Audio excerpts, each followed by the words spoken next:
बिस्मिल्लाहिर्रहमानिर्रहीम। ये FPSC SST का पेपर है 2018 का। और ये मैंने बताया है जिन लोगों ने लेट ज्वाइन किया उनके लिए है कि ये सेकंड लास्ट पेपर है। जो मेरे पास एफपीएससी के पेपर्स मौजूद थे उनमें ये सेकंड लास्ट पेपर है। टोटल आई थिंक 10 के करीब हैं। तो उसमें फुल लेंथ भी थे जिसमें इंग्लिश का पोर्शन भी था, जैसे इसमें भी इंग्लिश का पोर्शन है और कुछ पेडागोजी के पोर्शन वाले भी थे। तो हम स्टार्ट कर लेते हैं। जो भी क्वेश्चन है आप अपने लिख के रख लें, या जनरल क्वेश्चन है तो फिर एंड पे हम इंशाल्लाह ताला उनको लेंगे। Max Weber belongs to which country. आपने मैनेजमेंट की थ्योरीज पढ़ी हैं, उनमें साइंटिफिक मैनेजमेंट थ्योरी है, किसने दी है? फ्योल ने दी है या टेलर ने दी है साइंटिफिक मैनेजमेंट? Taylor Taylor. और नहीं सर, साइंटिफिक मैनेजमेंट को हम कौन सी दूसरी मैनेजमेंट कह सकते हैं? Classical classical management. ये सबसे पहले किसने जवाब दिया है? दोबारा सर बोलो। मैंने अच्छा, सुंदर ने। और दूसरा? Naureen. Sir Iram Noorin. Well done, well done. तो साइंटिफिक को हम क्लासिकल भी बोलते हैं, ठीक है। दूसरी है ऑपरेशनल मैनेजमेंट। आप तीनों के अलावा कोई और बताएगा what is another name for operational management theory? शाबाश। Industrial modern management theory. हाँ जी। इंडस्ट्रियल सर इंडस्ट्रियल मैनेजमेंट तो नहीं कह सकते, मॉडर्न मैनेजमेंट कहा जाता है, फ्यूलिज्म भी कहा जाता है। हेनरी फ्यूल ने दी थी। हाँ जी, टेलरिज्म पहली थ्योरी को टेलरिज्म भी कहा जाता है, फ्यूल ने दी थी, फ्यूलिज्म भी बोला जाता है। इसके बाद कुछ थ्योरीज आई, उनमें मोस्ट इम्पोर्टेंट थ्योरी थी ब्यूरोक्रेटिक थ्योरी। किसकी दी हुई है ब्यूरोक्रेटिक थ्योरी मैनेजमेंट में? शाबाश। Max weber. समझ लगी। ये उसी का पूछा जा रहा है आपसे। Max Weber belongs to which country? ये जर्मन थे। कार्ल मार्क्स, आपने फिलॉसफी पढ़ी है तो एक फिलॉसफी इसने दी है। फ्री एजुकेशन का कॉन्सेप्ट इसने दिया है। वो कौन सी फिलॉसफी है जो इसने दी है? शाबाश। फिलॉसफी में एंड पे मैंने पढ़ाया भी था और ये मौजूद भी होगा। जी जल्दी से, शाबाश, टाइम थोड़ा है। जी चलें, ये इसका जवाब जो मुझे बताएगा उसके लिए शाबाश होगी। टाइम है आपके पास, जब भी आपको याद आ जाए इसी सेशन के दौरान बताना है। बहरहाल क्वेश्चन नंबर 1 का आंसर गिवन ऑप्शन में जर्मनी था, ठीक है जी। सर वो मार्क्सिज्म की थ्योरी थी। Marxism, yes, well done, well done. Marxism theory इसने दी। तो ये जर्मन थे और कार्ल मार्क्स भी जर्मनी के रहने वाले थे। Question number 2, in 2017 GDP of Pakistan reserve for education, ये 2.5% थे 2017 में।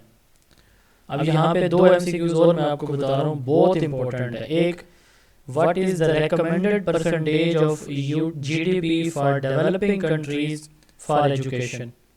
रिजर्व कितनी होनी चाहिए जीडीपी डेवलपिंग कंट्रीज की? 1960 में पाकिस्तान के शहर कैपिटल उस वक्त था कराची के अंदर एक यूएनओ कॉन्फ्रेंस हुई थी, उसमें यूएनओ की रिकमेंडेशन है कि कितने परसेंट होना चाहिए? शाबाश, कोई बता सकता है? 4%। ठीक है, 4% होने चाहिए। अच्छा, अब पाकिस्तान की अब सुने सुने सुने, मौजूदा जीडीपी पाकिस्तान की यूटिलाइजेशन कितनी है? 1.7%, ठीक है। इन 2017 में कितनी थी? 2.5%। यहाँ पे दो तीन बातें और मैं बता देता हूँ, बड़ी इंपॉर्टेंट है। जब पाकिस्तान बना था तो हमारा लिटरेसी रेट कितना था? 15%। सिर्फ 15% था, ठीक है। और अब कितना है? 62.2। हाँ, 63, या फिर अगर एग्जैक्ट फिगर पूछी जाए तो 62.8% है। किस रिपोर्ट के मुताबिक है? नेशनल इकोनॉमिक सर्वे रिपोर्ट 2023-24 के मुताबिक है, ठीक है। अब इससे रिलेटेड अगला सवाल है कि 2017-18 में, ठीक है, 2017 में 18 में 20 तक पाकिस्तान का लिटरेसी रेट कितना था? 58%। तो ये चीज़ें याद रखिएगा। नेक्स्ट मूव करते हैं। ये world education day, world teacher day, world और कौन सा डे होता है? Teacher day, education day, literacy day. किसी को याद है ये तीनों? शाबाश, किसी को याद है? जी सर। जी बताएं, जी सर। बताएं। टीचर डे एक एक वन मिनट, एजुकेशन है ना वो 24। ऐसे नहीं ना, ऐसे नहीं ना, कोई एक बात करे बस। चले मैं नाम ले लेता हूँ, कौन बताना चाह रही थी? 5 अक्टूबर। जी सॉरी, रिपीट कीजिएगा। जी कोई एक बताएं जल्दी से प्लीज, मैं सिर्फ आपसे सुनना 8 चाह रहा। सितंबर हाँ, इंटरनेशनल लिटरेसी। 8 सितंबर इंटरनेशनल लिटरेसी डे, शाबाश। 8 सितंबर 5 अक्टूबर 5 अक्टूबर कैसे क्या सेलिब्रेट किया जाता है? इंटर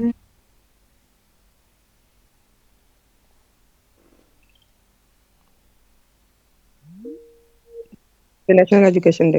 सॉरी मेरे पास नेटवर्क इशू था, मैंने यहाँ तक सुना कि 8 सितंबर जो है वो एजुकेशन डे है, और 5 अक्टूबर टीचर डे है। आगे 24 24 जनवरी। सर 8 सितंबर international literacy day. Education 8 national सितंबर सॉरी 8 सितंबर 5 लिटरेसी डे। अक्टूबर टीचर 5 अक्टूबर जो है वो टीचर डे। 24 जनवरी हमारा टीचर क्या डे। क्या सेलिब्रेट किया जाता है? Education day. तो ये तीनों डेज बड़े इंपॉर्टेंट हैं, इसको याद रखिएगा। लिटरेसी रेट्स कुछ बता दिए, ये याद रखिएगा आप सब। Education day. The idea that no, अच्छा थोड़ा सा आप वेट करें, मुझे नेटवर्क का इशू हो रहा है, मैं रीजॉइन करता हूँ कुछ ही सेकंड में इंशाल्लाह ताला, वेट कीजिएगा प्लीज़। रिकॉर्डिंग हो रही है। यस,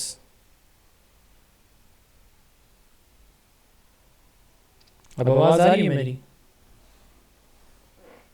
यस सर, आ रही है। चलें। जी sir. The idea that knowledge must be acquired through one of the sense is known as empiricism. Who is known as the father of empiricism? Aristotle. Aristotle ने बात की थी ना सबसे पहले सेंसरी नॉलेज या एम्पिरिकल एक्सपीरियंस, या फिर बात की थी उसने साइंटिफिक नॉलेज की, रियलिज्म थ्योरी के अंदर। ठीक है, एम्पिरिसिज्म के 3-4 नाम है और ये लाजमी आता है। दो क्वेश्चन हैं, एक होता है रैशनलिज्म, एक होता है एम्पिरिसिज्म। रैशनलिज्म को बाद में देखते हैं, और उसके फाउंडर का नाम भी आप में से कोई मुझे बताएगा, अच्छा बच्चा। लेकिन एम्पिरिसिज्म की हम बात कर लेते हैं। इसका दूसरा नाम होता है, क्या नाम होता है शाबाश? Inductive approach no sir. No observation no no no no knowledge. No posterior no knowledge. No no sensory. No जी, sensory sensory yes sensory knowledge. Yes, empiricism बोलते हैं, ठीक है, sense perception. Very good. Sense perception, sensory knowledge, sensory experiences. ठीक है, ये 3 नाम इसके अदर नेम्स हैं, या सिनोनिम इसके बोल। सेम डेफिनेशन हो, आगे लिखा हो सेंस परसेप्शन, सेंसरी नॉलेज। ठीक है, तो फिर आपने समझ लेना कि एक ही बात हो रही है। तो दूसरा है rationalism, the knowledge that is gained through reason, logic, rationality is known as rationalism. The father of rationalism is, कौन है? René Descartes. René Descartes, sir Ibn Khaldun. René Descartes, not Ibn Khaldun, Plato श्लाटो नहीं है भाई। Father of rationalism is René Descartes. ठीक है, आगे चलते हैं। Early roots of psychology were firmly planted in philosophy and physiology. Philosophy तो आपको पता है, फिजियोलॉजी किसको कहते हैं? बॉडी फंक्शंस जो स्टडी होती है उसे फिजियोलॉजी कहते हैं। यस, बॉडी बॉडी का जो इल्म है, स्टडी जिस्मानी ऑफ द पार्ट्स साख्तों ऑफ का, द बॉडी। हाँ जिस्मानी साख्तों का मुताला फिजियोलॉजी कहलाता है। Who is associated with fear and anger. मैंने आपको वो पढ़ा था कि मैगडेला हमारी जो है वो इमोशंस से रिलेटेड है, तो फियर, लव एंड एंगर ये हमारी 3 बेसिक बॉर्न इमोशंस होती हैं, तो मैगडेला इनसे रिलेटेड है। The view that single god exist is known as. अब देखें एक व्यू जिसमें एक गॉड, सिंगल गॉड एग्जिस्ट करता है, तो वो मोनोथिज्म कहलाता है। None was correct. नीचे मैंने कुछ एक्सप्लेनेशन में इनको डिटेल में बताया हुआ है, या आपने पढ़ भी लेना है, मैं बता भी देता हूँ, PDF में भेजूंगा मैं। Polytheism, multiple god. Theism, it is the belief in the existence of one or more gods. अब देखें सिर्फ सिंगल गॉड है तो फिर क्या होगा, मोनोथिज्म, वन और मोर गॉड, ठीक है, कि एक या एक से ज़्यादा गॉड हो सकते हैं, ये थिज्म है, ठीक है। डिज्म क्या है, believe in a creator God who doesn't have intervention in the universe, जिसने बना तो दिए बट आगे उसको चला नहीं रहा। एथिज्म, ये एग्जिस्टेंस पे एथीस्ट बिलीव ही नहीं करते, दहरिये जिन्हें बोलते हैं। Agnosticism, uncertainty about God existence, ये अनक्लियर है कि जो है वो गॉड एग्जिस्ट करता है नहीं। अल्हम्दुलिल्लाह हम तो ये मोनोथीस्ट हैं मुस्लिम सारे। अच्छा, pantheism, God is identical with the universe, अल्लाह माफ़ करे। उसके बाद है panentheism, God is a part of but greater than the universe. तो ये मैं इसमें उर्दू में तशरीह भी नहीं करना चाहता, तो अल्लाह ताला नाराज़ ना हो जाए। तो ये हमारा बिलीव है, Allah is one, he is the only creator, ठीक है, of this universe. Question number 25 है, the advantage of simulation is that they allow students to learn about a subject. Option है from inside, from the help of the peers, from outside. अब देखिए मैं इसमें ना एक बात जो समझाने वाली है वो ये है कि ये जो ऑप्शन है ये बड़े अजीब से हैं, लेकिन इसको थोड़ा सा समझा देता हूँ मैं, तो फिर आपको जो है अगर ये हाईलाइट ना भी होता तो आप आराम से कर लेते। हम कहते हैं कि जो सिमुलेशन है ये एक्सटेम्पोर होती है। एक्सटेम्पोर का मतलब ये होता है कि विदाउट एनी प्रिपरेशन, अचानक से, ठीक है, फिलबदी जिसे हम बोलते हैं उर्दू में, कि ऐसे कहें कि ये काम कर दें तो वो कर दिया जाए, इसको कहते हैं एक्सटेम्पोर, विदाउट प्रिपरेशन, तो विदाउट रिहर्सल यूँ कह लें। तो ये सवाल एक आता भी होता है कि जो है ना सिमुलेशन के लिए क्या प्रैक्टिस या रिहर्सल होती है? नो, इसके लिए रिहर्सल या प्रैक्टिस नहीं होती। तो नहीं आ रही, कट के आ रही है सर आपकी आवाज नहीं आ रही। मेरी आवाज़ नहीं आ रही? किसी को आ रही है मेरी आवाज़ क्लियर? आ नहीं रही है सर। किसी को?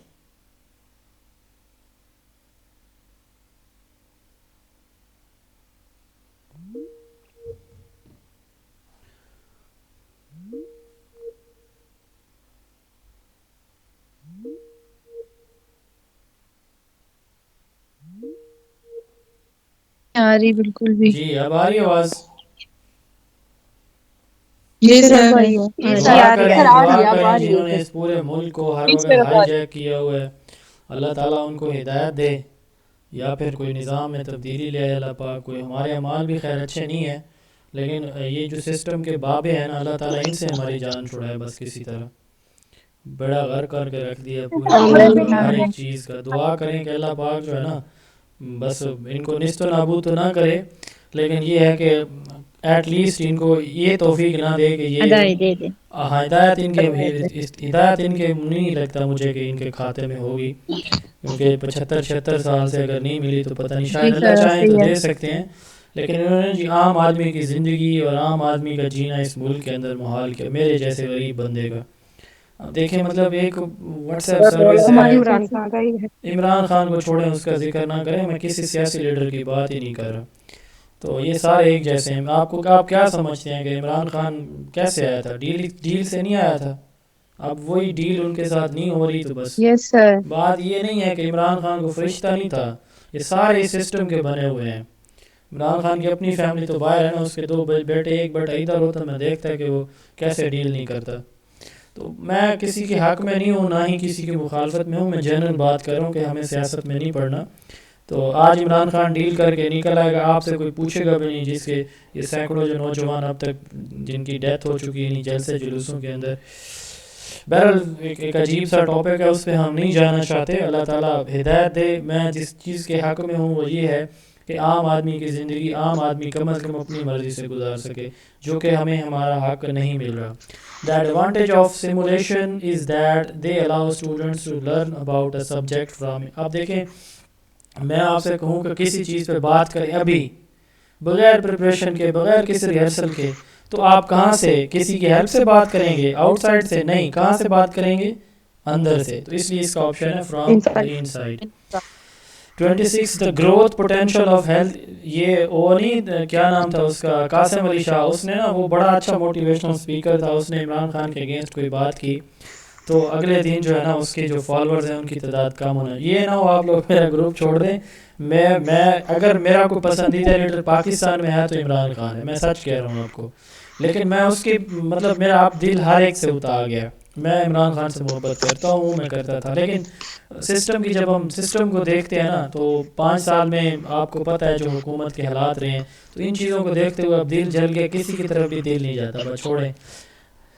The advantage of simulation is that they allow students to learn about the subject from paper inside. कटवा रहे हैं ना, फिर आप 26 ग्रुप है। में भेज। अस्सलाम वालेकुम सर, एक्सक्यूज ये मी सर। सिमुलेशन प्लीज एक्सप्लेन कीजिएगा। सिमुलेशन सिमुलेशन क्या करूँ सिमुलेशन को? सब स्लाइड ही ना नजर आ रही ये है जो जैसे कह रही हूँ। नहीं हाँ सिमुलेशन को बिल्कुल क्या जी, हुआ है? स्लाइड नजर आ रही ना, इसलिए अच्छा, कह रही हूँ कि ये पेपर आप ग्रुप में भेज दी। पेपर ग्रुप में नहीं भेज सकता ना, पीडीएफ नहीं है अभी मेरे पास, बना के भेज दूंगा बाद में, अभी टाइम वेस्ट होगा।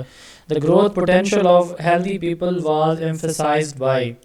ग्रोथ पोटेंशियल, ग्रोथ की बात हो, डेवलपमेंट की बात हो, तो याद रखिएगा उस वक़्त बात हो रही होगी ह्यूमनिज़्म फ़िलासफ़ी की, जो कि फोकस करती है ये कग्निटिव न्यूरोसाइंस, कग्निटिव साइकोलॉजी जो है ये जैसे जीन पियाजे है, एल्रिक नेसर है, ये इन लोगों की दी हुई है। स्ट्रक्चरलिज्म जो है ये किसने दी थी? विलहेल्म वुंट ने दी थी। ह्यूमनिज़्म साइकोलॉजी ये किसने दी थी? अब्राहम मैस्लो ने दी थी, कॉल रॉजर ने दी थी। ठीक है, तो अब्राहम मैस्लो की हायरार्की ऑफ नीड थी। ये सवाल पेपर में आ भी चुका है, who is known as father of humanism psychology? तो Abraham Maslow, hierarchy of needs presented by Maslow. ठीक है, अब यहाँ पे बात की जा रही है विच फिलोसफी फोकसेस ऑन, क्या क्या क्या स्टेटमेंट थी पिछले पेपर के अंदर, which focuses on free will of human being, तो वो भी ह्यूमनिज्म साइकोलॉजी है। तो ये 3-4 क्वेश्चंस हैं। अब ये आ गया कि the growth potential of the healthy people was emphasised, तो ये फोकस इसी चीज़ पे करती है कि उनकी ग्रोथ और डेवलपमेंट पे फोकस, उनकी बेसिक नीड्स को फुलफिल किया जाए। Hierarchy of who presented the hierarchy of needs, ये भी हम बात भी कर रहे थे, तो अब्राहम मैस्लो ने दी थी। नॉम चॉम्स्की ने क्या कहा था, किसी को याद है? नॉम चॉम्स्की ने चैप्टर नंबर 1 में पढ़ाया था मैंने आपको। लैंग्वेज डेवलपमेंट का सर उसने बताया था। लैंग्वेज डेवलपमेंट लैंग्वेज डिवाइस दिया हाँ जी, language device in LAD 2006 stands for Language Acquisition Device, language who is acquisition now device who is language associated with Chomsky। ये कब दी है उसने? 1906 में दिया ये कॉन्सेप्ट, ये भी आप अभी जिंदा है ये बंदा, ठीक है, याद रखिएगा।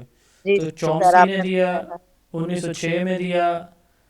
इसका ये कहते हैं कि सर इंसान के अंदर एक 2006 था सर, हाँ सॉरी 2006, सॉरी सॉरी सॉरी 1906 1928 की हाँ पैदाइश है। हाँ 2006 में दिए।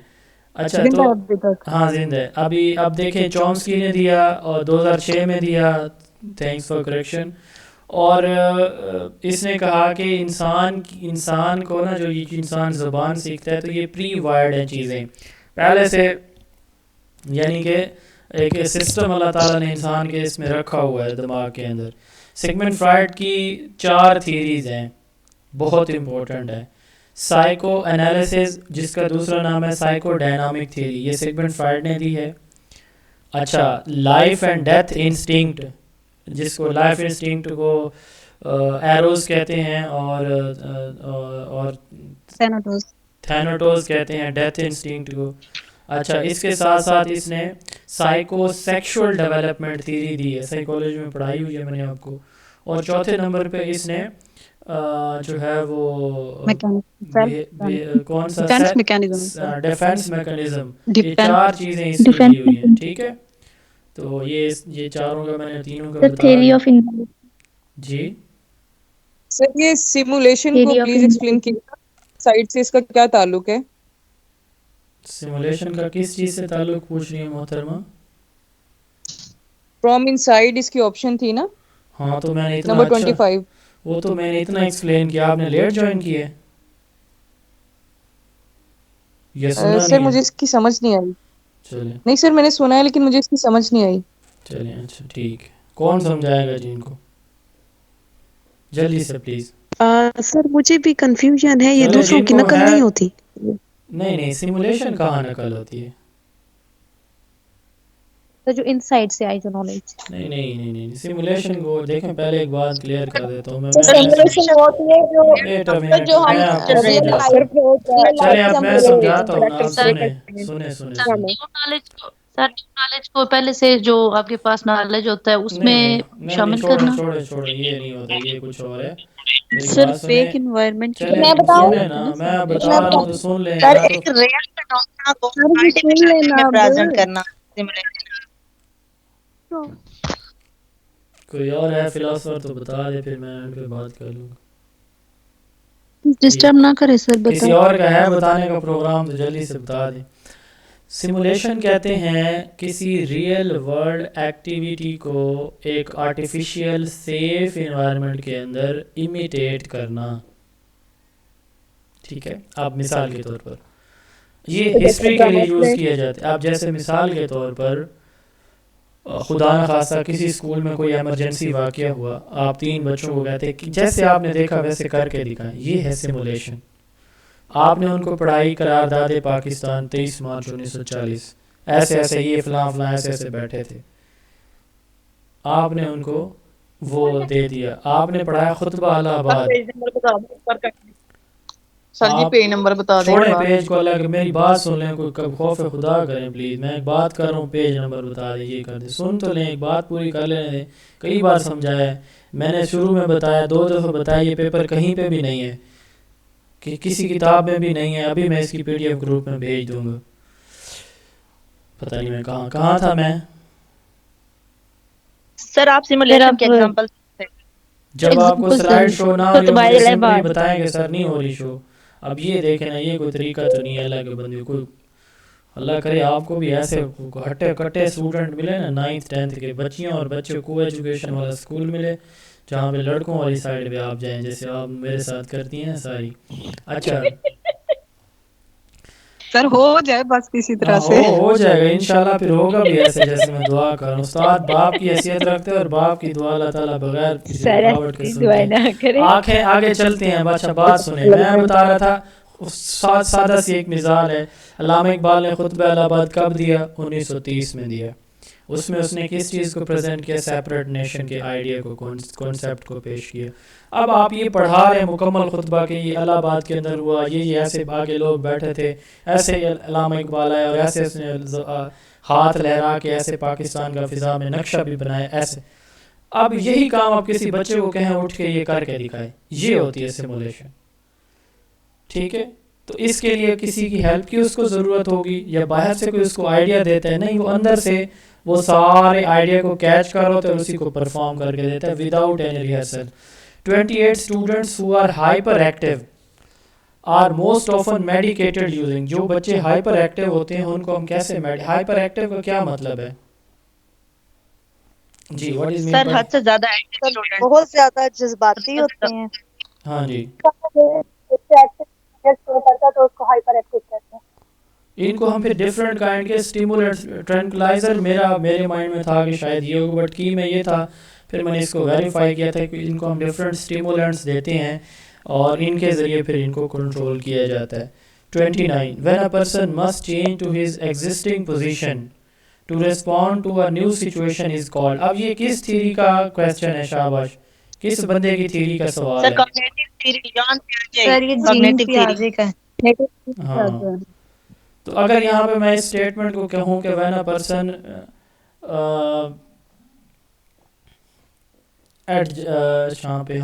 Adjust his current information to respond to new situation. Assimilation होगा, असिमिलेशन। हाँ, जब आपका पहले वाला नॉलेज नई बात को समझने के लिए काफ़ी हो जाता है। मिसाल के तौर पर मैंने आपको एम्पिरिसिज्म पढ़ाया, ठीक है, मैंने आपको एम्पिरिसिज्म पढ़ाया कि ये सेंस परसेप्शन सेंसरी नॉलेज है। आप देखें आगे 10 दिन के बाद एक सवाल आप देखते हैं, वहाँ पे एम्पिरिसिज्म की जगह सेंसरी एक्सपीरियंस, सेंसरी नॉलेज या सेंस परसेप्शन लिखा हुआ आता है। आप फ़ौरन समझ जाते हैं ये होती है एसिमिलेशन। प्रीवियस नॉलेज को नई जगह पे डिफरेंट सिचुएशन में आप जब यूज़ कर लेते हैं। ठीक है, अब यहाँ पे सवाल में थोड़ी सी चेंज हो, स्टेटमेंट सारी यही हो, knowledge must be acquired through one of the reason, मिसाल के तौर पर। तो अब यहाँ वो पहले वाली स्टेटमेंट तो सारी सेम है, तो आप समझ रहे हो कि ये तो वही बात है जो सर ने भी कही थी, पेपर में भी आई हुई थी, लेकिन यहाँ सेंसेस की जगह रीज़न मौजूद हो, ठीक है, तो इसका जवाब एम्पिरिसिज्म तो नहीं होगा। तो यहाँ पे आपको अपना अपना जो नॉलेज है उसको अपडेट करना है, चेंज करना है उस स्कीमा को, इस इंफॉर्मेशन को। हाँ, तो यहाँ पे अकोमोडेशन हो जाएगी जब आप अपनी इंफॉर्मेशन को चेंज करते हैं, प्रीवियस इंफॉर्मेशन को ऐड या अपडेट करते हैं। Curriculum reflects the culture of society, ये मोस्ट रिपीटेड क्वेश्चन है करिकुलम से। 31 a research conducted for the testing and applying the theories. अच्छा, रिसर्च की ना, रिसर्च बाय पर्पस, ये तीन तरह की होती है। रिसर्च की दो टाइप्स होती हैं, research by purpose and research by method. ये दो बेसिक फंडामेंटल टाइप्स होती हैं रिसर्च की। अब जो रिसर्च बाय पर्पस है ना, उसकी तीन टाइप्स होती हैं। कितनी? तीन। कौन कौन सी? Basic research, applied research and action research. तो बेसिक रिसर्च में हम क्या करते हैं, थ्योरीज बनाते हैं, ठीक है। अप्लाइड रिसर्च के अंदर हम उन बनी हुई थ्योरीज को यूज़ करते हैं, ठीक है। बेसिक रिसर्च कहाँ पे होती है? लेबॉर्ट्रीज के अंदर होती है, लैब्स के अंदर होती है, कंट्रोल इन्वायरमेंट में होती है, ठीक है। और applied research schools, college, university यानी फील्ड के अंदर होती है, ठीक है। इसमें इन्वायरमेंट कंट्रोल नहीं होता। इसके बाद आती है एक्शन रिसर्च। ये वो रिसर्च होती है जिसको हम कहते हैं कि ये इमीडिएट है, साइक्लिकल होती है, क्लासरूम के प्रॉब्लम्स को एड्रेस करने के लिए होती है, स्टूडेंट्स के डेली लाइफ के प्रॉब्लम्स को एड्रेस करने के लिए जो रिसर्च होती है वो एक्शन रिसर्च होती है। वो साइक्लिकल होती है, बार बार वो रिसर्च रिपीट होती रहती है।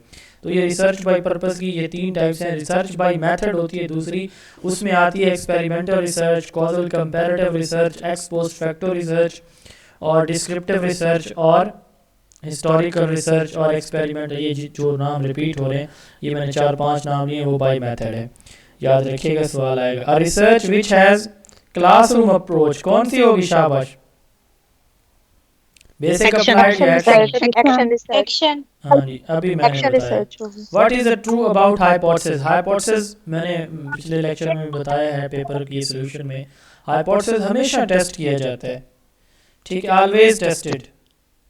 तो if the results of the test and retest are the same, क्या जवाब होगा इसका? शाबाश। रिलायबिलिटी अगर अच्छा यहाँ पे, अच्छा चले बात सुने, मैं यहाँ पे कर दूँ कंसिस्टेंसी, ऑप्शन ए, यहाँ पे कर दूँ रिपीट, और सुन तो लो साइंसदान हो, सुन लो, यहाँ पे मैं कर दूँ रिपीटेडनेस, यहाँ पे मैं कर दूँ कंसिस्टेंसी, ये ऑप्शन डी को क्या होना चाहिए? ऑल ऑफ दीस हो जाएगा। आप लगी है सवाल की समझ? ये पेपर में भी ऐसे करके आओगे, बस रिलायबिलिटी देखेंगे, ये नहीं देखेंगे और क्या लिखा हुआ, बस जी करो जी, भरो जी दायरे को, भरो जी मार्कर के साथ भरो जी, बस ऐसे करके आया तो मेरा भी काम, मेरी भी मेहनत पे पानी और अपने ख्वाब भी चिकना चूरो। खुदा नहीं का सर, आप नाम दुआ लेना। करें, हम ऐसा करके मैं तो दुआ करूँ, मैं जो देख जो रहा हूँ दुआ मैं कैसे करूँगा, और अल्लाह ना अच्छा। करे ऐसा हो सर, हाँ, आप तो दुआ करें। It is a process of selecting a number of individual forest. A population पहले सेलेक्ट कर की जाती है, फिर हम स्टडी करते हैं, उसमें से लेते हैं सैंपल। पॉपुलेशन क्या होती है? अ desired group of individual for a study, ठीक है। अब उसमें से मिसाल के तौर 500 बच्चे, उसमें से जो हम सैंपल लेते हैं तो ये 10 बच्चों का या 50 का, ये सैम्पलिंग कहलाती है। Process of selecting a number of individual for study is known as sampling. अब इसकी दो टाइप्स होती हैं, random sampling and non random. Random sampling को प्रोबेबिलिटी सैम्पलिंग कहा जाता है और नॉन रैंडम को नॉन प्रोबेबिलिटी सैम्पलिंग भी कहा जाता है। आगे इनकी काफ़ी सारी टाइप्स हैं। एक नंबर का सवाल हाइपोथेसिस से, एक नंबर का सवाल ये सैम्पलिंग और इसकी टाइप से लाजमी आएगा पेपर में। ये सारी पढ़ के जाइएगा, सारी मैं रिपीट नहीं कर रहा यहाँ पे। The secondary school teacher is directly, secondary school का टीचर वो हेडमास्टर को रिस्पॉन्सिबल होता है, ठीक है। The chair person of the school council is head teacher. ये सिंध में जो चेयर, वहाँ पे जो स्कूल काउंसिल है उसका थोड़ा सा तरतीब डिफरेंट है, बट इसका इस MCQs का जवाब बिल्कुल 100% दुरुस्त है और वो हेड टीचर है। सिंध वाले जो ज़्यादा पढ़े लिखे हैं, जो एजुकेशन से टच है, उन्हें पता है कि वहाँ पे जो चेयर पर्सन है वो कौन होता है, सीनियर टीचर होता है, लेकिन आपने कंफ्यूज नहीं होना, नन ऑफ दीज पे नहीं जाना है, टीचर लिखा हो इसी को लगाएं। स्कूल काउंसिल का आपको पता है कि इसमें ये स्कूल काउंसिल पाकिस्तान के अंदर जो है वो 1994 में बनी थी, और इनका पुराना नाम स्कूल मैनेजमेंट कमेटी एसएमसी था, अब इनको एससी कहा जाता है, school council. Which theory says leaders are born not made? कौन बताएगा इसका जवाब? Great man theory. Great man. Yes, great man theory जो है वो कहती है कि leaders are born not made. और इसके साथ साथ एक और थ्योरी आई थी उसकी, leaders are both born and made, वो कौन सी है? Trade theory. ट्रेड थ्योरी है।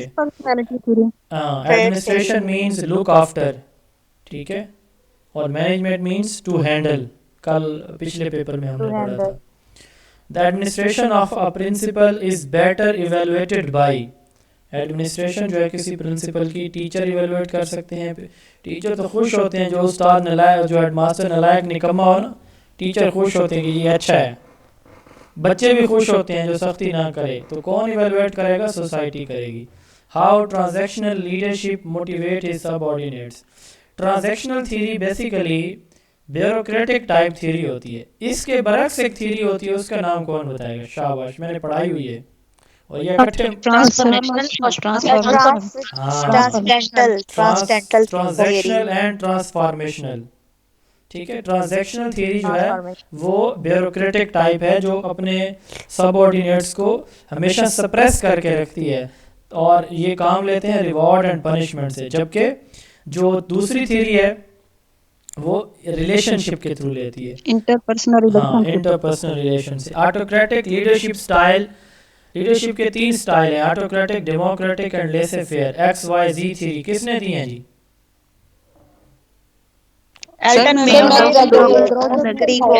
और ओसी ने थ्योरी जी दी है। हाँ जी, डॉगलस मैकग्रेगर की थ्योरी X और Y है, और डॉक्टर विलियम आउची की Z थ्योरी है। Z theory. Autocratic leadership style of the principal is ever disliked by the teacher, teacher को सबसे ज़्यादा मसला होता है कि हेड सख्त है हमारा। Paternity leave is granted. अब ये 2 तरह की छुट्टियां होती हैं। अच्छा, फेडरल के अंदर ना याद रखिएगा, जो मैटरनिटी लीव अगर जनरल पूछा जाए, the maternity leave MTL is given to the employees of the vocation department for how many time या फॉर हाउ मैनी डेज। तो ये अगर इस तरह सवाल आ जाए तो 90 दिन लिखना है। लेकिन अगर पूछा जाए specifically the female employees in the federal government are entitled with MTL for how many days, तो फिर उस वक्त 6 महीने है। बाकी सूबों के अंदर 90 दिन की है, ये थोड़ा सा याद रखिएगा डिफरेंस। अब 2 छुट्टियां होती हैं, एक होती है सर फेडरल में भी, एजुकेशन डिपार्टमेंट में 6 महीने की, फेडरल में सब की हैं, सारे डिपार्टमेंट, एजुकेशन डिपार्टमेंट में भी। हाँ सब में, फेडरल में है तो मतलब जैसे अब पंजाब में है ना, पंजाब में छुट्टियां फीमेल जो एजुकेशन में है, जो हेल्थ में है, जो पुलिस में है, सब के लिए एक ही रूल होता है। लीव जो है ना, ये ओवरऑल पूरे प्रोविंस के लिए एक रूल्स बनता है, किसी एक स्पेसिफिक क्या लेंगे डिपार्टमेंट के लिए। हाँ अच्छा, मैटरनिटी एंड पैटर्निटी लीव का डिफरेंस थोड़ा सा देखिएगा। पैटर्निटी बाबा से है, मैटरनिटी मामा से है। तो अम्मी जान को मिलती हैं 90 दिन की छुट्टियाँ, और अब्बा जान को मिलती हैं 7 दिन की बस। पैटर्निटी आप देखें, हमने गवर्नमेंट एम्प्लॉयज़ को डिवाइड किया होता है 2 कैटेगरीज के अंदर, vocation and non vocation. Vocation वो होते हैं जिनको ये गर्मियाँ सर्दियाँ की छुट्टियाँ मिलती हैं, और नॉन वोकेशन वो जिनको नहीं मिलती। तो हमारी जो वोकेशन में होती है ना, उनको मल्टीपल टाइम मिल सकती हैं मैटरनिटी लीव, ठीक है। जो टीचर्स हैं इनको मल्टीपल टाइम मिल सकती है। एक्सक्यूज मी सर, ये जो FPSC का रूल अभी रिवाइज हुआ है, ये पैटर्निटी लीव जो है 1 मंथ की मिली है इस साल। मुझे तो इसकी इंफॉर्मेशन नहीं थी, अगर ये ऐसे ही है तो ये नोट कर लें सारे कि पैटर्निटी भी उनकी 1 मंथ है। लेकिन यहाँ पे जो पूछा गया है ज़्यादातर ये वो पिछली जो बुक से या चीज़ों से वो बनाते हैं पेपर, तो यहाँ पे पैटर्निटी लीव जनरल जो बाकी सूबों के अंदर जो जनरल पुरानी चल रही है वो मुराद होगा। जी सर ये पंजाब का भी रिवाइज हुआ था, 10 डेज की हो गई थी सर नहीं पिछले 10 साल। डेज की नहीं है, 7 की ही है। चेक कर लें अपना वो सीस account. Which article of the Constitution of the Pakistan states 1973 states to provide free and compulsory education up to grade 10? अब पिछले पेपर में था कि कब तक जो है 25A में तालीम फ्री दी जाती है। पिछले पेपर में ये क्वेश्चन मैंने देखा था, आप लोगों को याद हो, जो 2 दिन पहले हमने करा। अब आज पूछा जा रहा है कि ग्रेड, अब वो बात वही है, उसमें 25A मौजूद था स्टेम के अंदर, अब यहाँ पे ऑप्शन में ये मौजूद है। तो 25A में 10वीं तक फ्री तालीम जो है वो देने की बात की गई है। Principal has the right to check the work of the teacher and make certain decision without consulting anyone is. अब देखिए प्रिंसिपल जो है वो किसी भी टीचर का काम चेक कर सकता है बगैर किसी से कंसल्ट किए। इसको कहते हैं यूनिटी ऑफ कमांड। ठीक है, प्रिंसिपल अकेले को राइट है कि वो चेक करे किसी का काम किसी से कंसल्ट किए बगैर, तो डिसीजन मेकिंग करे अकेला। इसको कहते हैं यूनिटी ऑफ कमांड। 14 प्रिंसिपल दिए थे मैनेजमेंट के, किसने दिए हैं शाबाश? सर फ्योल ने, हेनरी फ्योल। ये यूनिटी ऑफ कमांड कहाँ पे मौजूद है, किसके प्रिंसिपल में मौजूद है? सर हेनरी फ्योल के। हाँ, अगर पूछा जाए who is associated with the principal unity of command, तो ये भी याद रखना है। द रोल्स फॉर प्रेजेंटिंग, ये आपने बताना है सवाल, शाबाश। इसका जवाब पढ़ के कौन बताएगा मुझे, जल्दी जल्दी, ये आसान है। सर ये पूरा नजर ही नहीं आता। जिनको आ रहा है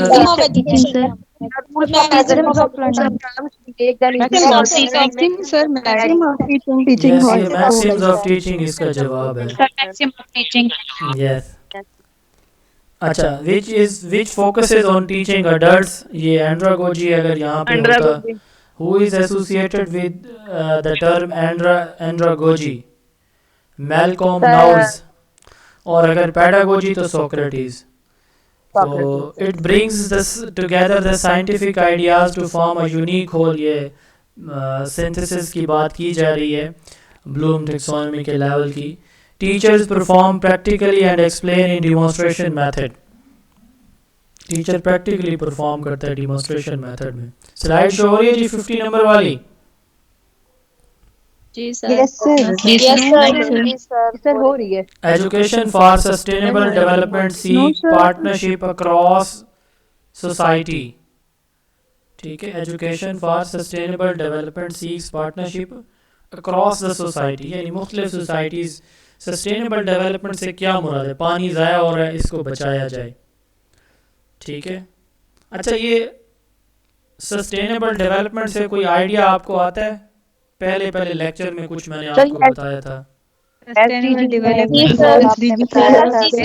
डेवलपमेंट गोल और एमडीजी 2 पहले था, कोई चीज वो यूज करे तो बाकी पे वो रख दे, वो इसमें वेस्ट नहीं करनी आपने। सर 2017 में जो डेवलप किए गए। कौन कह रहा है कि 2017 में ये डेवलप किए गए थे सस्टेनेबल डेवलपमेंट गोल? वो तो आए ना, शाबाश मेरे से ले। अच्छा चलो सर 2015 में नहीं थे। हाँ नहीं 17 वाले को सब्र तो करो। ओ अल्लाह के बंदो, ओ अल्लाह आप सबको वाइस चांसलर बनाए। ओ बीबियां सब्र कर जाओ, मैं किससे मुखातिब हूँ? आप दरमियान में टपक पड़ते हो, आपको पता है भाई। जिसको नहीं पता बेचारी को वो वहाँ 17 लगा के आ जाएगी। वो बोल रही थी अभी 2017 में बने थे। सर मैं की गलती, उसकी इस्लाह तो करने दिया करो। दरमियान वो बेचारी आप बोलेगे भी नहीं, मैं तो उसको शाबाश देने लगा था। तो ये 2015 में बने थे। हमारे टोटल 17 गोल हैं। SDG 4, SDG stand for sustainable development. अब सुने मुझसे सुने ना बस ना। सस्टेनेबल डेवलपमेंट गोल 4 होता है, SDG 4 इससे मुराद है। और इसका टारगेट लिटरेसी रेट पाकिस्तान का 100% है। और ये 2030 में हमने टारगेट अचीव करना है। सवाल आएगा तो अक्रॉस द सोसाइटी सस्टेनेबिलिटी, मैंने इसकी डेफिनेशन लेक्चर में बताई हुई थी, याद होगी। टू इम्पार्ट नॉलेज और skill to somebody by instruction और एग्जांपल इज नाउन एज। हाँ जी सर, कहीं सोसाइटी का होता है, कहीं कल्चर होता है। सर इसका भी थोड़ा सा डिफरेंस बता दें कि हमने सोसाइटी कहाँ पे चूज करना है। कल्चर देखें, कल्चर सोसाइटी की बात हो रही है। वाले चैप्टर में ज्यादा कल्चर है और सोसाइटी भी आता है। वो करिकुलम को तो कल देखें, वो तो मैंने साथ साथ बताता रहा हूँ कि वो 3-4 सवाल हैं, ठीक है। Curriculum reflects the culture of the society, aims of education are derived from society, कहीं कहीं नहीं होता, ये सिर्फ 2 सवाल हैं, तीसरा ये अब आया है, ठीक है। तो या ये सोसाइटी का है। तो अब इसमें बात सादा सी है, the education for sustainable development, तो इसमें कल्चर की बात नहीं। अब देखिए पाकिस्तान में भी कल्चर 5-6-7 हैं। पाकिस्तान सोसाइटी हम लेते हैं, एक ब्रॉडर टर्म लेते हैं, तो हर सोसाइटी में डिफरेंट कल्चर भी हो सकते हैं। तो society is broader then culture. तो यहाँ पे चूँकि डेवलपमेंटल गोल्स की बात हो रही है, वर्ल्ड या इस प्लानट की सस्टेनेबिलिटी की बात हो रही है, तो हम सिर्फ सोसाइटीज़ की बात करेंगे। हिंदूज़ की सोसाइटी है, पाकिस्तानी सोसाइटी है, बांग्लादेशी। टू इम्पोर्ट नॉलेज और skill to somebody by instruction is known as teaching, ये तो आसान है। टू एब्जॉर्ब न्यू आइडियाज़, ये देखें वो आ गया सिमुलेशन वाला, absorb new ideas into our existing knowledge. अगर यहाँ पे आता टू, कैसे आता, क्या स्टेटमेंट होती सर इसमें चेंज होता, चेंज अल्टर होता है, चेंज होता, अल्टर होता, चेंज होता, या फिर अमेंडमेंट वर्ड होता, तो फिर हम अडॉप्टेशन पे जाते हैं। Which teaching technique may be better for elementary student, ये तो बड़ा अंडरस्टूड है, मैंने कई दफ़ा बताया एक्टिविटी मेथड बेस्ट होता है हमारे एलिमेंट्री लेवल पे। Students are directly involve in experiential learning through simulation, experiential active involvement है 55। तो इसमें इन्वॉल्वमेंट है, एक्सपीरियंशियल लर्निंग किसने दिया था कॉन्सेप्ट, शाबाश जल्दी जल्दी, आप नहीं बोलेंगे। जेरो ने नहीं दिया था, एक्सपेरिमेंटल नहीं है, एक्सपीरियंशियल लर्निंग है। सर जैरूम ब्रूनर, और जैरूम ब्रूनर का नहीं है बीबी। सर आर्मस्ट्रांग ने डेविड कॉल्ब आई थी। हाँ अब ठीक, कॉब जिससे सर वो पता है अब सही, तीर सही निशाने पे जाके लगे। सिमुलेशन में एक्सपीरियंशियल लर्निंग ही होती है, और ये डेविड कोल्ब का कॉन्सेप्ट। पेडागोजी मींस, एक जगह पे मैंने फ्लो इसका जवाब लगाया था, बट अगर नन ऑप्शन है तो नन ही है, ठीक है, क्योंकि इसका ये टीचिंग से रिलेटेड है। It is not about flow diving riding. जी सर क्वेश्चन से कवर कर दें जी, क्या करूं सर, क्वेश्चंस नजर नहीं आ रहे। अच्छा ये 56 तक नजर आ रहे हैं आप लोगों को? स्लाइड ऊपर कर जी सर, नो सर। चले अगर आ रहे हैं तो इसका मतलब है कि जिनको नहीं आ रहे उनका नेटवर्क थोड़ा स्लो है, छत पे चढ़ जाएं, थोड़ा सा मोबाइल को हिलाएं चुलाएं। According to Einstein imagination is more important than knowledge. Einstein जो है उसके नज़दीक इमेजिनेशन नॉलेज से ज़्यादा इम्पोर्टेंट है। भाई ये नहीं है। ट्रायल एंड एरर थ्योरी ये किसने दी है? एडवर्ड ली थॉर्नडाइक ने दिए। तो trial error and imitation is adaptation of learning. Mechanism नहीं है, एवेल्युएशन नहीं है, एडॉप्टेशन है। पहले आप ट्रायल करते हैं, फिर एरर होता है, फिर इमिटेट करते हैं। ये डिफरेंट स्टेजेस हैं एडॉप्टेशन ऑफ लर्निंग की। इवेल्युएशन आंसर्स, हाँ अब ये सवाल है थोड़ा सा। टेस्ट, मेजरमेंट और इवेल्युएशन कौन किसका जवाब देता है? जल्दी बताएगा, शाबाश। कौन बता रही है?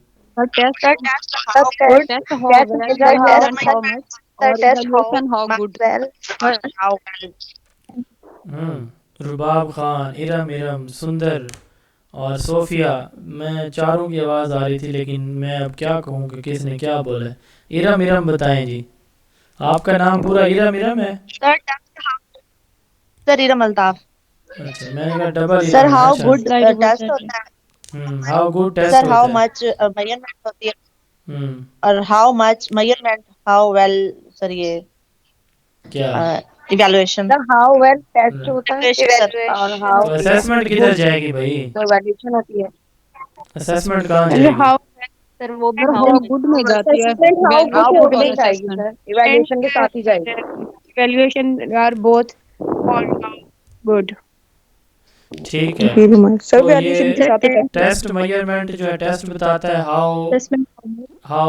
टेस्ट बताता है हाउ वेल, ठीक है। How well, measurement how much, और इवैल्यूएशन या assessment how how good. much, सुने ना, अब मेरी सुन लें बस, how अब good, sir. आपका टाइम ख़त्म हो गया भाई। जब मैं बोल रहा होता हूँ तो प्लीज़ ना बोला करें, तो ये रिकॉर्डिंग भी हो रही होती है, एटिकेट्स के खिलाफ है।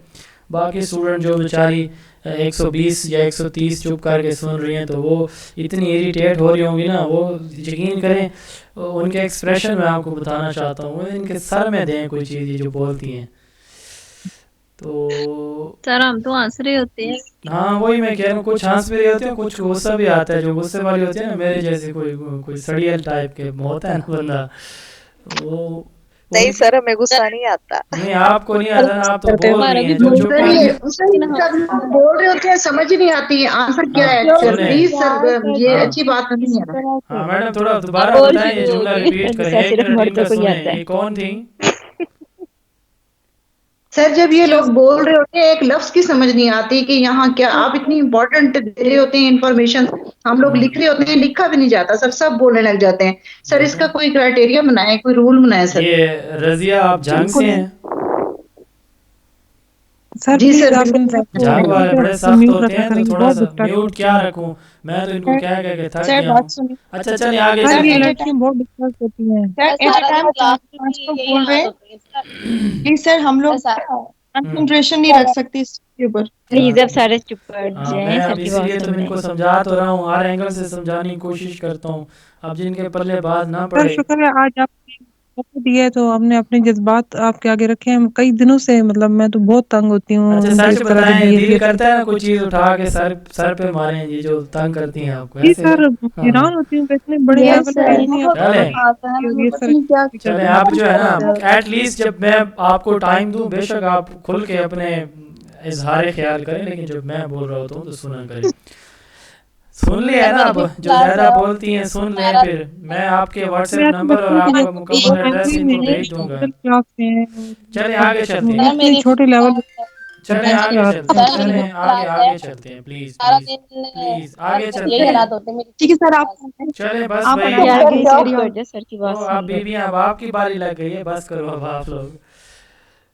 Which one of the following term is most inclusive? अगर यहाँ पे evaluation होता तो evaluation most inclusive है, बट गिवन में assessment most inclusive। हमने इनका एक सीक्वेंस पढ़ा है, test, measurement, assessment and evaluation। तो अगर evaluation होता नन की जगह तो evaluation लगाइएगा, अदरवाइज ये ठीक है। Interview may be conducted to assess the adaptive behavior of the candidate। हम इंटरव्यू असेसमेंट के लिए करते हैं, वेरिफिकेशन के लिए नहीं करते, या कैलकुलेशन के लिए नहीं करते। हम इंटरव्यू किस लिए करते हैं? असेसमेंट के लिए। इंटरव्यू एक असेसमेंट टूल है। अच्छा जी, नेक्स्ट है the test develop to measure the minimum basic knowledge and skills of the student. ये मास्टरी टेस्ट होता है, वो टेस्ट जिसमें हम बच्चों का मिनिमम बेसिक सर नॉलेज है। इंटरव्यू तो एवेलुएशन में नहीं आएगा, सॉरी सर, इंटरव्यू तो एवेलुएशन में आएगा आई थिंक। तो वही बात है ना, असेसमेंट नहीं है तो एवेल्युएशन नहीं है तो असेसमेंट मौजूद है ना, तो असेस ठीक है। टेस्ट नन ऑफ दीज भी तो हो नहीं सकता है। नहीं, असेस है इसका जवाब। नन जहाँ पे है मैं बता रहा हूँ। A test use to measure many skill with just a few item. ये जो असेसमेंट इंटरव्यू है ना, ये क्लास में भी आप लेते हैं ना, तो ये भी आप ले सकते हैं ड्यूरिंग उसमें आप लेक्चर, तो ये असेसमेंट के तौर पे भी यूज़ हो सकता है। A test use to measure many skills with just a few items for each skill is known as. अब एक ऐसा टेस्ट जिसमें आप बहुत सारी स्किल्स को थोड़े क्वेश्चंस के जरिए, एक क्वेश्चनियर है ना, उसमें मल्टीपल चीज़ें मौजूद होती हैं। जैसे मैंने आपको A, B और C19 को मैंने वो भेजा एक लिंक, और मुझे उम्मीद थी कि मेरी बात को बड़े गौर से सुनते समझते हैं, लेकिन खैर से वो मुझे 97 रिस्पॉन्सेज चाहिए थे और टोटल 20 रिस्पॉन्स आए आप लोगों की तरफ से, टोटल 20, बल्कि 20 भी नहीं, उससे भी कम। तो जिन लोगों ने नहीं किया वो कर दीजिएगा, आगे चलते हैं बस। ठीक है उसको कर दीजिएगा जिन्होंने सर नहीं मैंने किया था। A test used to measure many skills with just a few items। ये याद रखिएगा, सर्वे टेस्ट होता है। ये जो आपको क्वेश्चनर मैंने भेजा है ये बेसिकली सर्वे टेस्ट है जो ग्रुप में भेजा हुआ है ABC वालों को जो रिसर्च का होता है, तो वो सर्वे टेस्ट कहलाता है। ठीक है सर उसमें ज्यादातर पंजाब वाले क्वेश्चन है ना, तो हम तो पंजाब से नहीं है, इस बस वजह ठीक से। है कर दें, मैंने कहा था ना। अच्छा अब ये समझ आ गई है, ये मास्टरी टेस्ट कब लिया जाता है? किसी भी उसमें लिया जाता है, किसी भी एडमिशन के लिए लिया जाता है। ठीक है तो आगे चलते हैं हम। Which of the following has a good objectivity, ये बात मैंने उस दिन बहुत अच्छी तरह आप लोगों को समझाई थी कि किस टेस्ट में ऑब्जेक्टिविटी होती है, किस में सबको सब्जेक्टिविटी होती है। याद है ना ऑब्जेक्टिविटी किस में होती है? ऑब्जेक्टिव टेस्ट जितने भी होते हैं वो उनमें ऑब्जेक्टिविटी होती है और सब्जेक्टिविटी उनमें नहीं हो सकती। सब्जेक्टिव टेस्ट में सब्जेक्टिविटी होती है, ऑब्जेक्टिविटी उनके अंदर नहीं हो सकती। MCQs या ऑब्जेक्टिव टेस्ट ये डिफ़िकल्ट टू डिज़ाइन होते हैं, इजी टू मार्क होते हैं। सब्जेक्टिव टेस्ट जितने भी हैं इजी टू डिज़ाइन है, डिफ़िकल्ट टू मार्क हैं। ये 5-6 या बातें इनको याद रखिएगा। The statement of the problem in MCQs is called stem, और जो इसकी होती है MC इसकी कॉलम मैचिंग की उसको प्रेमिस कहा जाता है। इन MCQ the stem of the item should be meaningful, तो इसको शॉर्ट अट्रैक्टिव बनाने की ज़रूरत नहीं, मीनिंगफुल होने चाहिए। Two students A and B appeared in a test. They achieved 25 and 75 marks respectively. What is the percentile for A? अब देखें two student A and B, they achieved 25 and 75 marks respectively. What is the percentile for A? इसका जवाब 0 नहीं होगा, इसका जवाब 50 होगा। कैसे? इसको थोड़ा परसेंटाइल का फार्मूला पता है? Number of student below x divided by total number of student, ये इसका फार्मूला होता है। असेसमेंट के चैप्टर में मैंने पढ़ाया था आपको, जिसने नहीं सुना वो लेक्चर सुन लेगा। Number of student below x divided by total number of students. तो number of students below x कितने हैं? सॉरी 1 मिनट, इसको कैलकुलेट कर लें, बल्कि कोई कैलकुलेट कर ले। Number of student below x हैं कितने जी? 1, और 1 डिवाइडेड बाई 2 मल्टीप्लाइड बाई 100। इसको करें ज़रा जल्दी से, कोई कैलकुलेटर घुमाए जल्दी से ज़रा। देखें 2 स्टूडेंट है ना, तो एक ही बात है ना। 50 आ गया है नहीं आएगा नहीं, मेरी बात सुनिए, हम ये ए का पूछा जा रहा है ना, एक है, मेरी बात सुनिए ना। 1 मिनट 1 मिनट, सर ए से पीछे एक ए से पीछे कुछ भी नहीं है, ऐसे ही है ना। सॉरी हाँ, ए से पीछे तो कुछ भी नहीं है, तो इसका मतलब 0 है। 0 डिवाइडेड बाई 2, तो जवाब क्या आएगा? 0, तो नन इज करेक्ट। 0 ये फार्मूला याद रखिएगा। जी and outline of the, outline किसको कहा जाता है जी? आउटलाइन ऑफ द टॉपिक किसको कहा जाता है? और डिटेल डिस्क्रिप्शन किसको कहा जाता है? All the activities of a school, ये curriculum. Yes yes yes, all okay okay okay okay okay okay okay okay, all the activities of a school curriculum कहलाएंगी। IQ of student having same physical and mental age will be 100। ठीक है, मैंने फार्मूले बताए थे, वो आप लोगों को याद होंगे, मैं रिपीट नहीं करने जा रहा। Which one is the most important for change in behaviour? Change in behaviour के लिए क्या चीज़ इंपॉर्टेंट है? Parent, environment, education. एजुकेशन, ठीक, एजुकेशन एक प्रोसेस होता है जिसमें हम knowledge, values, believe, skills, habit सीखते हैं। इसमें सर अगर यहाँ पे लर्निंग हम एजुकेशन को करते हैं या लर्निंग को? देखें लर्निंग तो एक प्रोसेस है ना, लर्निंग तो एक अमल है उस चीज़ के सीखने का। एजुकेशन की वजह से बिहेवियर चेंज होता है ना। A sound curriculum must be based. हाँ सर लर्निंग भी तो चेंज इन बिहेवियर आएगा। बात नहीं समझ रहे आप, किसकी वजह से आ रहा है? एजुकेशन की वजह से। एजुकेशन की वजह से है, तो ये बात पूछी जाए विच इज मोस्ट इम्पोर्टेंट। अच्छा मिसाल के तौर पर अगर मैं इस वर्ड को, इस 3 वर्ड्स को स्किप करना चाहूँ तो इनकी जगह लर्निंग में लिख सकता हूँ? बताएं भाई, बताएं ना। चेंज इन बिहेवियर किसकी डेफिनेशन है? लर्निंग की है ना। तो मैं यहाँ पे ये ना लिखूं, मैं लिख दूं which one is most important for learning. आवाज नहीं आ रही सर, आवाज क्यों आ रही? अच्छा अब मैं ये कह रहा हूँ कि चेंज इन बिहेवियर की जगह अगर मैं लिख दूं लर्निंग, तो क्या ये ठीक होगा गलत होगा? जी सर ठीक होगा। ठीक होगा। विच वन इज, मैं स्टेटमेंट यूं बना दूं, विच इजी वन इज, एजुकेशन हाँ सुने आएगा। सुने अब नहीं स्टेटमेंट तो गलत हो जाएगी। जी सर। चले आप बता दें फिर। मैं ये कह रहा हूँ कि which one is most important for learning, अगर मैं ये लिख दूँ लर्निंग हम क्या कहते हैं, learning is a permanent change in behaviour, यही होता है ना।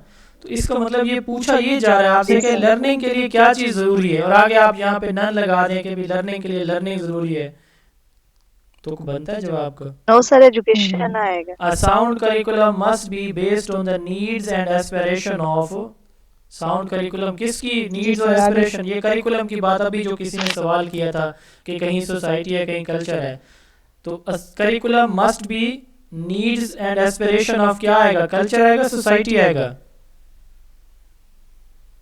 सोसाइटी सोसाइटी आएगा, करिकुलम जो है सोसाइटी आएगा यहाँ पे।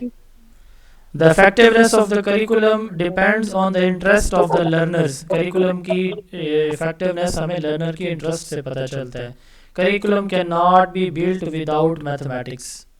Mathematics आपको पता है ग्रेड 1 से वो 10 सर तक मुझे मौजूद इससे होता है। इस सवाल की ना पहले भी नहीं समझ आई थी, मुझे एक बार पहले भी पढ़ा था ना, तो हाँ। मैथमेटिक्स क्यों आएगा इसमें? बायोलॉजी मौजूद होता है तीसरी ये क्लास कोर में। है ना। बायोलॉजी मौजूद होगा तीसरी क्लास में। No sir. अच्छा No, sir. zoology no sir. Grade 1 से 10 तक मैथमेटिक्स कहीं से सर अगर बात सुन लेना आप पूरी, बाद में बता दीजिएगा मुझे। ग्रेड 1 से लेकर 10 तक किसी सब्जेक्ट किसी ग्रेड में मैथमेटिक्स मौजूद ना हो, ये कोर करिकुलम है इसलिए सुन लेना उनको हाँ, मौजूद है ना, तो ये कोर सब्जेक्ट है भाई, कोर जो चीज़ है वो तो ज़रूरी है, उसके बगैर देखें ये तो सर अगर उर्दू और इंग्लिश होगी तो वो भी कोर सब्जेक्ट में वो हाँ भी इसकी ऐसे ही जगह आएगा? उर्दू आ सकता है, इसकी जगह इंग्लिश आ सकता है, ठीक है, तो वो भी हो सकता है कोर्स। और इस्लामिक स्टडीज भी आ सकता इस्लामिक है। स्टडी भी आ सकता है। The most important person in the curriculum implementation process, curriculum implementer कौन होता है?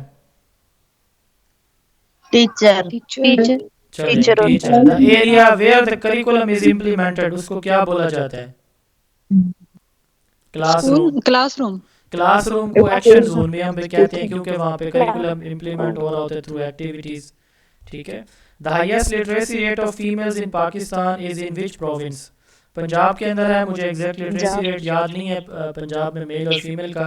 ये मेरा जो चैप्टर है बुक का, सब्जेक्टिव बुक का रैंडम टॉपिक्स के नाम से, उसमें फर्स्ट या सेकंड पेज पे ये मौजूद होगा, रैंडम टॉपिक्स सब्जेक्टिव जिन जिन के पास है, तो किसी को याद है? नॉट नहीं पंजाब सर, इस तरह पाकिस्तान चले ये मुझे 50 कितना बता रहे हैं, कोई एक बताए ना।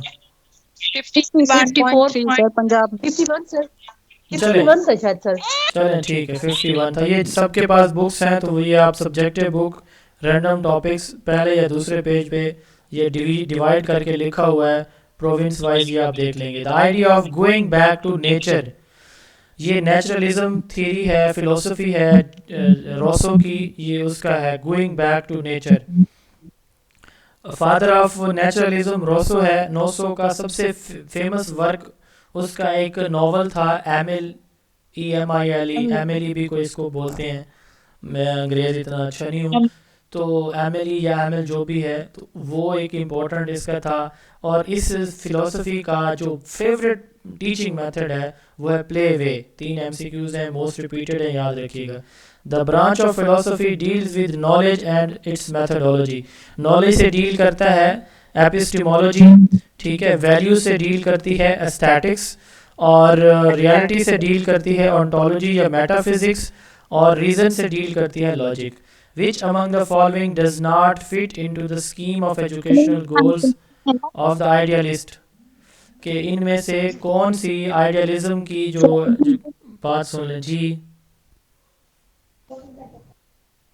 जी सर अभी जो टेस्ट हमने किया है ना वहाँ पे ट्रूथ का ऑन्टोलॉजी की बजाय एपिस्टेमोलॉजी आया। Truth is related to epistemology. Epistemology है। ट्रूथ मैंने, आप लोग जो नए हैं तो टेस्ट सेशन वाले हैं उनके लिए शायद नई चीज़ है, लेकिन जो मेरे 7 बैचेस के स्टूडेंट हैं, उनको ये मैंने बताया हुआ है कि ये ट्रूथ इज जी sir, related to epistemology epistemology not reality. Epistemology. इस पे एक्सप्लेनेशन ये है कि ट्रुथ जो है ना वो नॉलेज को कहा जाता है। एक हम कहते हैं ना, एक होता है ट्रुथफुलनेस, वो होती है सच्चाई, वो वैल्यूज़ के अंदर आती है। यहाँ पे ट्रुथ सच्चाई से मुराद ओरिजिनल बात, रियल ओरिजिनल बात, ठीक है, यानी इंफॉर्मेशन, मालूमात, नॉलेज, यहाँ पे ट्रुथ से वो मुराद है। Which among the following does not fit into the scheme of educational goals of idealist? Idealism जो है ना वो moral values की बात भी करते हैं, truth, beauty, justice, 3 चीज़ें, truth, beauty and justice। तो beauty भी आ गया, justice ये moral value है एक, और personality development पे भी idealism बात करती है। तो ये तीनों ही उसके feature हैं, ये नन इसका जवाब होगा। What is called the education required without any fixed period and place? क्या जवाब होगा इसका? शाबाश, जल्दी जल्दी। इन क्या? इनफॉर्मल। Sir informal. हाँ जी, इनफॉर्मल इनफॉर्मल आएगा। होगी। और फॉर्मल जो जिसके रिजिड रूल्स है होते हैं, माइक ऑफ रखें। फॉर्मल एजुकेशन के रिजिड रूल्स होते हैं, और इनफॉर्मल एजुकेशन के कोई रूल्स एंड रेगुलेशन नहीं होते। जो नॉन फॉर्मल है उसके फ्लेक्सिबल रूल्स होते हैं। Formal education school, college, university में ली जाती है। इनफॉर्मल एजुकेशन फ्रेंड्स, फैमिली से ली जाती है। होम जो है वो इसका सेंटर होता है। मदर जो है वो इसका फैमिली, मदर, होम, ये इसके सेंटर होते हैं इनफॉर्मल एजुकेशन के। और जो नॉन फॉर्मल है वो कॉरेस्पॉन्डेंस से, डिस्टेंस के थ्रू जो है वो हम एजुकेशन एक्वायर करते हैं। Use of technology to enhance learning process is known as ICT, information and communication technology. 2 terms हैं, एक होती है IT, इंफॉर्मेशन टेक्नोलॉजी, एंड एक होती है ICT, information and communication technology. जब हम बात करें ना मवासलात की, एक मुल्क का दूसरे मुल्क से रब्ता, ठीक है, एक मुल्क की दूसरे मुल्क से कोई कॉन्फ्रेंस हो रही है, तो ये होती है IT। इसको IT, जैसे इंटरनेट है पूरी दुनिया के। लेकिन जब आप इस टेक्नोलॉजी को एजुकेशनल पर्पस के लिए यूज़ करते हैं तो इसको ICT बोला जाता है। ये थोड़ा सा डिफरेंस याद रखिएगा। तो यही बात यहाँ पे पूछी गई है। Frustration and anxiety produce in an individual, क्या प्रोड्यूस करते हैं जी? टेंशन प्रोड्यूस करते हैं। और प्रोलॉन्ग, जो टेंशन बढ़ती है तो उसको क्या हम बोलते हैं भाई? Stress, not anxiety. Prolonged tension is known as stress। तो अगला क्वेश्चन भी यही है, a prolonged tension causes stress। 83 है, characteristics of information used to investigate an event।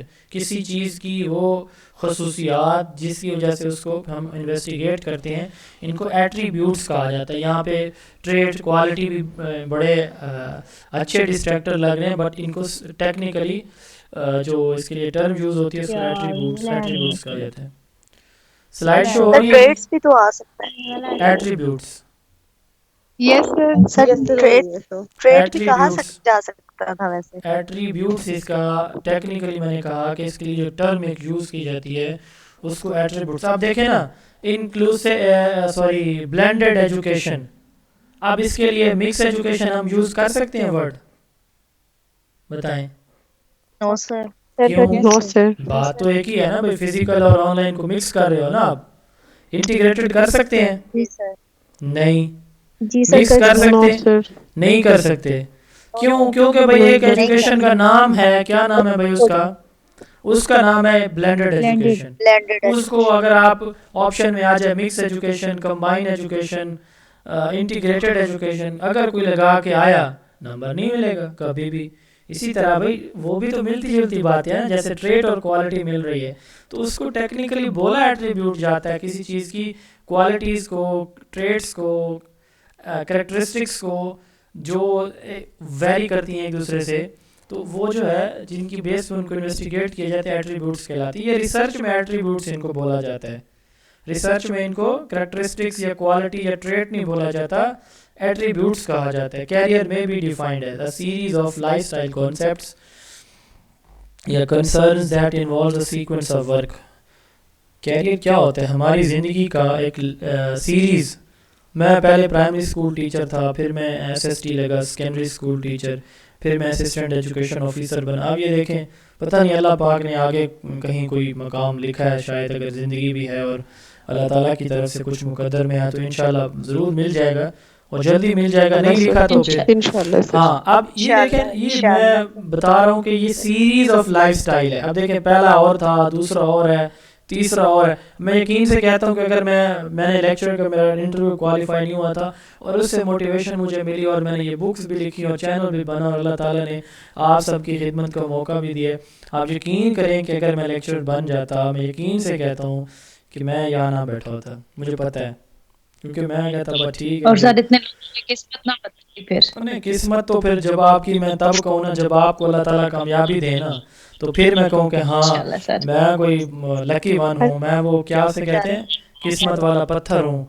आपका जो आपकी तकदीर अल्लाह ताला की तरफ से बदलने में एक समझ लें कि सीढ़ी साबित हूँ, अल्लाह करे। क्योंकि देखें, कामयाबी नाकामी सिर्फ अल्लाह के हाथ में है। आगे चलें बस। कैरियर में भी मेरी तारीफें ना करें, मैं बहुत अच्छा हूँ, मैं बहुत अच्छा पढ़ाता हूँ, मैं बहुत मेहनत करता हूँ, मैं बहुत खपता हूँ, मुझे सारी बातों का पता है। बस आप जो है ना मेहनत करें, आपको कामयाबी दें। ये बुक आपने खुद बनाई है? नहीं, मैं किसी से लिखवा के उस ऊपर अपना नाम टैग करवाया। Career may be defined as series of lifestyle concern that involves a sequence of work. आजकल गुनाह कोई नहीं देता, किताबें लिख के कौन देता है? तो ये मेरा लाइफस्टाइल को, ये किसी दिन किसी लेक्चर में मैंने बताई हुई है अपनी स्टोरी ऐसे ब्रीफली। अगर आप में से जिसने सुनी है उसको पता होगा ये सारा जो जर्नी मेरा है। और सिर्फ इसमें ये 6 एडिशन आ चुके हैं, 3 और एडिशन पे मैं काम कर रहा हूँ, लेकिन आजकल नहीं कर रहा आप लोगों के टेस्ट स्केड्यूल की वजह से। सारा दिन खपता रहता हूँ आप लोगों के साथ। तो इंशाल्लाह ताला आपके पेपर के बाद फिर मैं शुरू करूँगा। तो कैरियर में भी defined as a series of बताई हुई है लाइफस्टाइल कंसर्न। अब देखें, हाँ जी मैंने बताई। अब ये देखिए मेरा एक कैरियर, दूसरा, तीसरा, चौथा, पांचवा, ठीक है। तो इसमें सीरीज ऑफ लाइफस्टाइल कॉन्सेप्ट्स हैं कि बंदा चेंज करता रहता है, जिसमें सीक्वेंस ऑफ वर्क भी आपका चेंज होता है। स्कोरिंग गाइड, स्कोरिंग गाइड किसको कहते हैं जी? रूब्रिक्स। होमा की अम्मा अपना माइक ऑफ करें। स्कोरिंग गाइड जो है वो क्या होता है? रूब्रिक्स को कहा जाता है। ये तो बड़ा मतलब कॉमन सा है। The sum of knowledge, disposition and expertise of the people in an organization is known as, यानी ह्यूमन, जो आप कह लें कि जो वर्थ होती है, ह्यूमन जो हमारे रिसोर्सेज होते हैं उनको हम ह्यूमन कैपिटल बोलते हैं। किसी ऑर्गेनाइजेशन के अंदर मौजूद जो लोग हैं उनकी तालीम, उनकी सलाहियतें, उनकी एक्सपर्टीज़, ये क्या कहलाती हैं?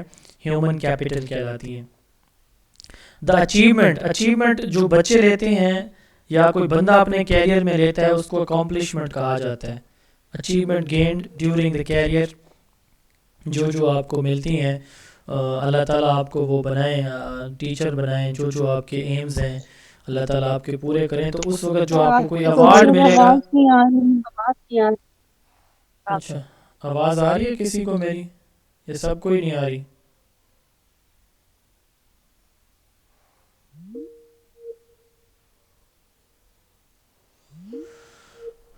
जी, आवाज़ का मुझे बताइएगा।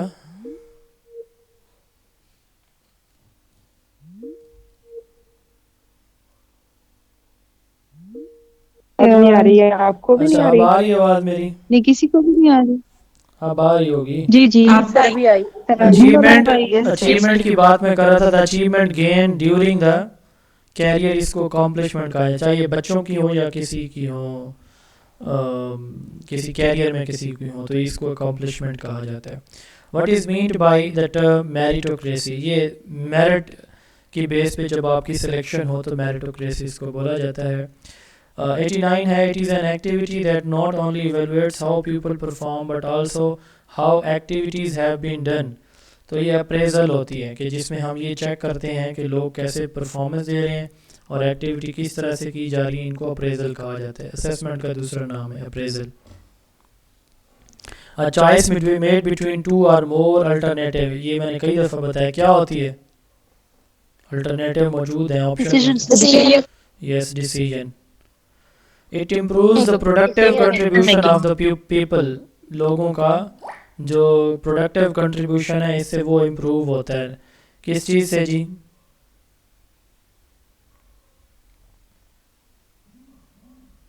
reinforcements. नहीं, एक minute. Physiology, leadership, personal management and none. तो लीडरशिप से देखें, लीडरशिप आपकी प्रोडक्टिव कैपेसिटीज़ को बिल्ड करने के लिए एक स्किल होती है आपके मैनेजर के पास, ठीक है। The growth of organisational needs to be matched with the growth of the individuals. Organizational needs को मैच किया जाना चाहिए इंडिविजुअल की ग्रोथ के साथ या नीड्स के साथ, क्योंकि उनकी नीड्स अगर फुलफिल हैं तो आपकी नीड्स आपके इदारे की फुलफिल हो रही हैं।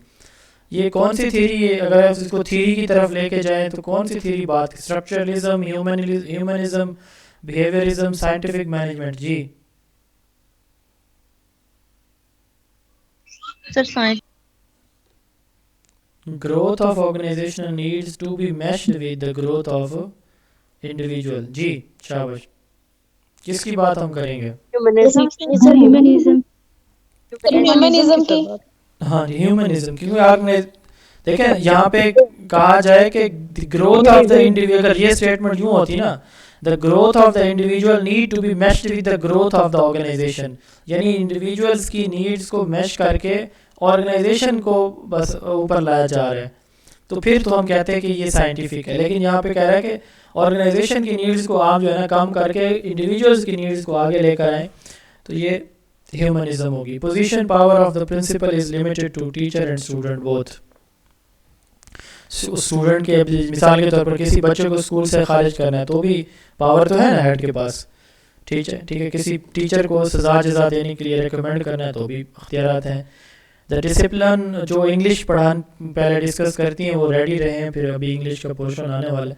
The discipline of educational management focuses on man, money, technology.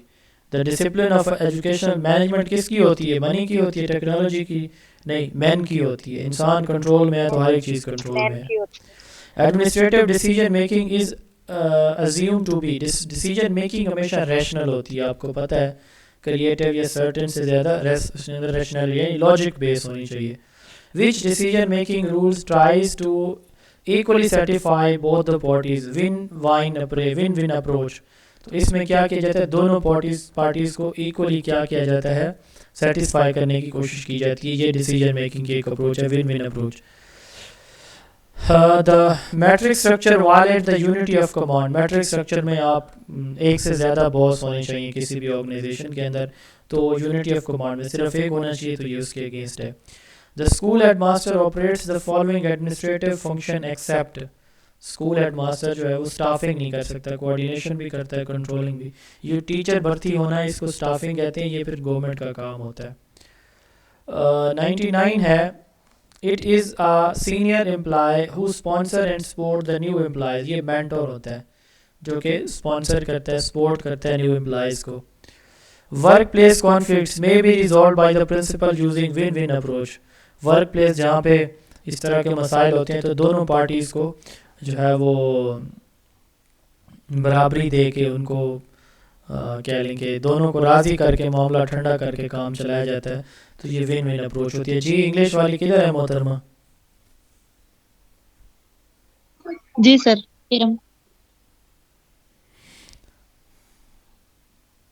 Ji sir slide आ गई है सर, जनाब, क्वेश्चन ये नंबर लें। 1 शो नहीं हो रहा ये लें जी, सर, क्वेश्चन नंबर 1 नहीं।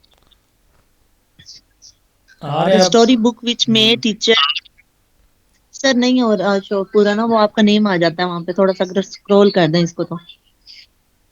जी the story books which my teacher, the story books which my teacher very are, books है ना सर, एक से ज्यादा है तो आर आएगा सर, इसको स्क्रॉल कर दें। इसमें है पर recommended is recommended are। Sir recommended are के साथ आएगा। ठीक है जी। Question number 1 recommended are। Question number 2 जी it clause you unless useless, it is useless sir, ये तो यूनिवर्सल ट्रुथ है, यूनिवर्सल ट्रुथ चेंज नहीं होते होते। To persuade a stubborn man. Number 3 while clause in the garden he clause a small box while digging he found, while digging he found, digging finding sir ये as a gerund use हो रहा है ना, digging यहाँ पे as a noun नहीं use sir, as a use हो रहा। मुझे आप ना बताएं, इनको बताएं मुझे कौन सा इंग्लिश आती है, आप इनको बताएं। जी डिगिंग यहाँ पे एज अ जेरेंट यूज हो रहा है। तो जेरंड यूज हो रहा है, तो इसलिए फाउंड के साथ सेकंड फॉर्म नहीं यूज हो रही। ठीक है। वरना इंग्लिश का रूल होता है ना, जहाँ पास्ट टेंस होगा, एक फिक्रे के एक हिस्से में पास्ट टेंस होगा तो दूसरे में भी पास्ट ही यूज होगा। तो डिगिंग यहाँ पे एज अ जेरंड यूज हो रहा है। जेरंड ये होता है कि जब आप किसी वर्ब को एज अ नाउन यूज करते हैं तो उसको हम जेरंड कहते हैं। Number 4, the travellers cross the beautiful scenery as they cross their way through. Enjoys, make, enjoy, made, enjoys, making.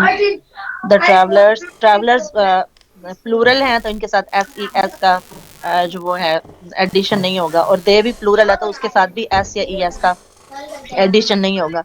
ये सिंपल प्रेजेंट टेंस की वो थी का रूल था। नंबर 5 सर, ये थोड़ा सा स्क्रॉल कर दे, नहीं नजर आ रहा। Number 5,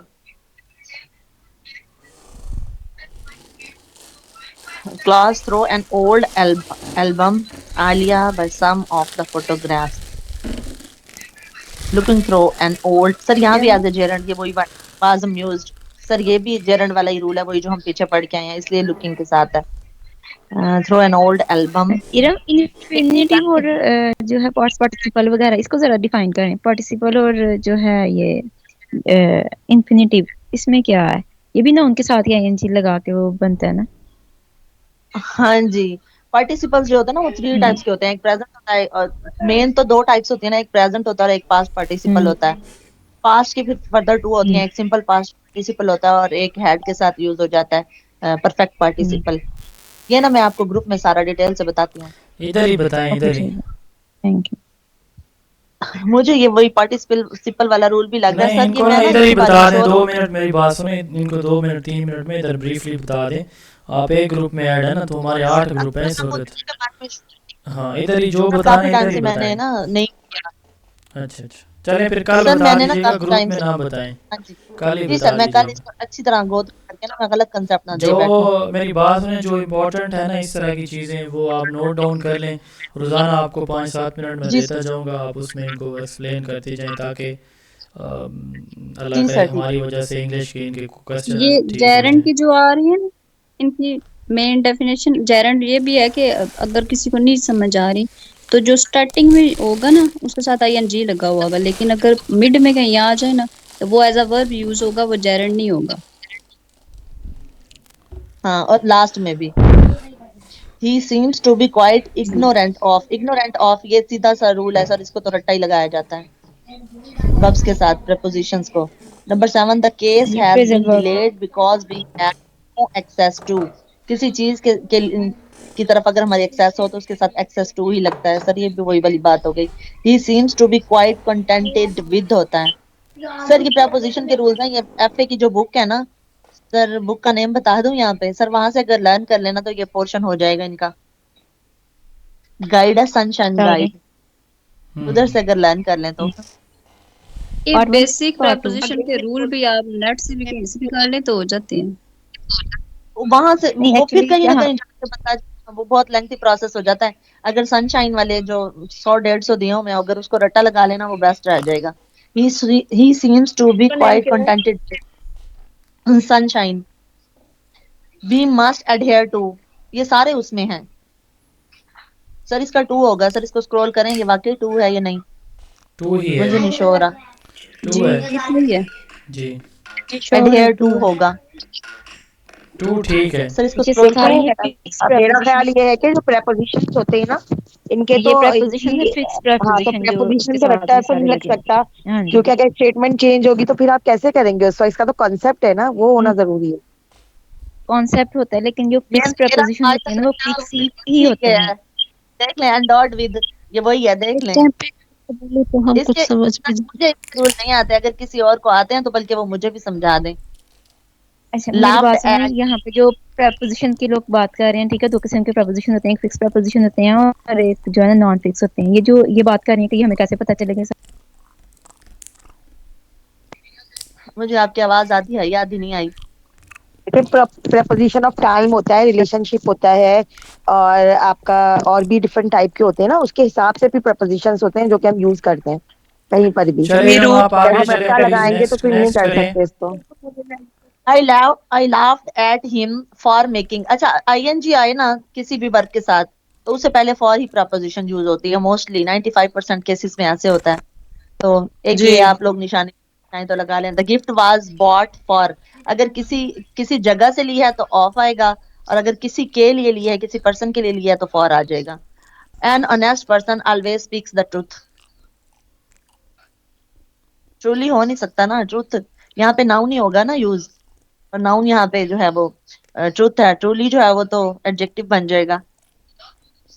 14 people do not spend their money foolishly. Wise people, जाहिर है जो ज़हीन होगा जो समझदार होगा वही अपनी दौलत को जाया नहीं करेगा ना। वाइजली फिर वही एडवर्ब है, और यहाँ पे नाउन की जरूरत है हमारे पास। विजडम जो है वो विजडम विजडम विजडम क्या बनेगा?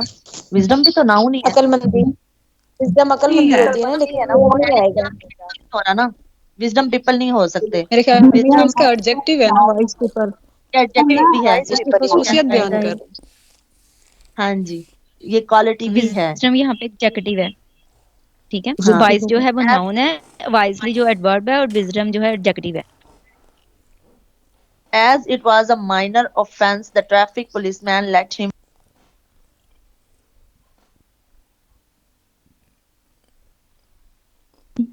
ये वन वर्ड सब्स्टिट्यूशन में है, जो फिर इसका ठीक आएगा वो भी एज अ सर्वेंट होता है।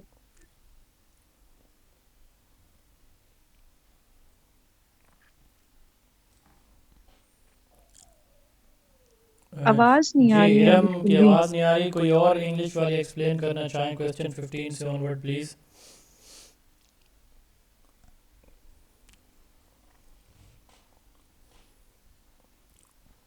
सर मैं करूँ? जी करें please.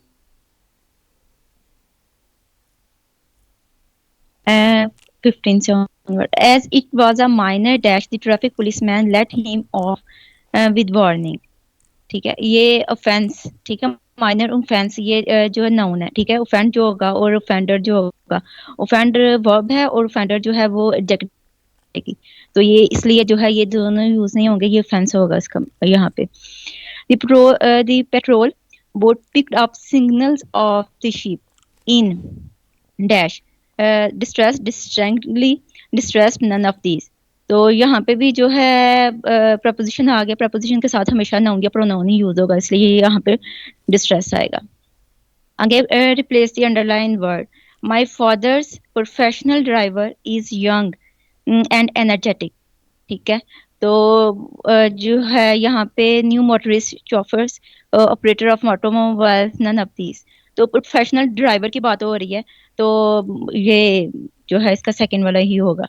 His leader will not forgive him for the foolish mistake. तो फुलिश मिस्टेक जो होता है वो इसका सिनोनिम या ब्लंडर, ठीक है। ब्लंडर वही होता है, ऊपर भी कुछ नहीं, ब्रॉड होता है कि ये जो कोई कमजोरी है या व्हाटएवर इसके बारे में है, नन ऑफ दीज, तो इसका ब्लंडर ही आएगा। सीरियस मिस्टेक हो गया। थैंक यू सो मच जी। अल्लाह ताला आप सबको कामयाबियों से नवाजें। इन पेपर्स को कराने का मकसद, देखिए हम बहुत सारी चीज़ें ऐसी हैं या बहुत सारे क्वेश्चन आप देखें कि रिपीट भी हो रहे हैं और सेम एरिया से रिपीटेडली क्वेश्चन भी आ रहे हैं। मिसाल में देता हूँ, मैंने आपसे कहा था कि जीन पियाजे की कॉग्निटिव डेवलपमेंट थ्योरी आपके पेपर का एक इम्पॉर्टेंट कंपोनेंट है। उसकी 4 स्टेजेस, असिमिलेशन, अकोमोडेशन, स्कीमा, यहाँ से सवाल बनना ही बनना है। तो आप देख रहे हैं हर पेपर के अंदर के उससे सिमिलर या थोड़ा सा डिफरेंट क्वेश्चन पेपर में आ रहा है। तो ये चीज़ें कराने का मकसद सिर्फ इस पेपर पे आपने स्टिक हो के ये पेपर सर ने करा दिया, इतनी बातें बता दी, साथ एडिशनल एमसीक्यूज भी बता दिए बहुत सारे, तो ये काफ़ी है नहीं। इसका मकसद ये है उन लोगों के लिए जो बहुत ज़्यादा सोचते हैं अपने बारे, वो चाहते हैं कि हम जो है ना क्या करें इस वक्त इस इमरजेंसी सिचुएशन में मैक्सिमम हमारे मार्क्स आ जाए। तो ये पेपर मैं उनके लिए भी करा रहा हूँ, ख़ास तौर पर जो इस तरह की सिचुएशन में है कि हमें एक आइडिया मिल जाए कि इस एरिया से ज़्यादा बातें पूछी जाती हैं। तो वो एरियाज़ आपके सामने रिपीटेडली आ रहे हैं और उन लोगों के लिए भी ये पेपर हेल्पफुल हैं जिनकी तैयारी अभी इतनी ख़ास नहीं है और वो ये चाह रहे हैं कि हमारे अच्छे मार्क्स आ जाएं, तो वो ऑब्जेक्टिव MCQs रीड करें जितने हो सकते हैं। प्लस ये चीज़ें जो मैं आपको करा रहा हूँ इंशाल्लाह ताला, ये आज आई थिंक सो कि ये छठा वीडियो लेक्चर है FPSC के पेपर्स के ऊपर, एक और होगा इसके बाद इंशाल्लाह ताला। तो इंशाल्लाह ताला ये जो सर इसके बाद 7 वीडियोस है ना ये FPSC के पेपर्स की, इंशाल्लाह ताला आप देखेंगे आपके 20 से 30 नंबर या 40 तक इंशाल्लाह ताला इन्हीं पेपर्स के अंदर घुमा फिरा के होंगे। बाकी 40 अब सारा पेपर इन्हीं से में से तो नहीं आ सकता, लेकिन इंशाल्लाह ताला जो चीज़ें मैंने इस ज़बानी बोली हैं और इन पेपर के अंदर सवालात मौजूद हैं, दोनों को मिला के मुझे अल्लाह ताला की ज़ात पे भरोसा है इंशाल्लाह कि आपके 30 से 40 के बिटवीन मार्क्स यहीं से निकलेंगे। बाकी 40 हम इधर उधर से जो करा रहे हैं वो इंशाल्लाह वहाँ से होगा। जी सर चैप्टर का ओवरव्यू भी दिया करें एक दिन। हाँ वो कराएंगे करा भी महीना पड़ा है पूरा। जी सर आप कह रहे हैं कि रिव्यू जो है ना वो बड़ा कमाल फायदा देता है, उसको भी कराएंगे, अभी टाइम है, एक महीना है ना। थैंक यू सर जी। सर ये जो आप कह रहे हैं कि मैंने PDF शेयर करते हैं ना सर जी, नए लोगों को बात करने देना, आप लोगों को इल्म पता है सारी बातों का। और कौन बोल रही थी हमारी एयू साहिबा? सर जी मेरे 2-3 मसले हैं, प्लीज सर ये देख लें जरा। हाँ जी बताएं सर ये जो आप PDF बना के सर शेयर करते हैं ना, इसके प्रिंट हैं वो सही नहीं निकलते, यानी कि वो बारीक निकलते हैं बहुत ज्यादा, और अगर उसे जूम किया जाता है तो उसकी वो पेजेस कट जाते हैं। तो सर क्या ऐसा नहीं हो सकता कि आप वर्ड फाइल शेयर कर दें या फिर उसका फॉन्ट जो है वो चेंज? सर आपकी आवाज नहीं आ रही। जो पेपर्स आपने शेयर किए हुए ना हाँ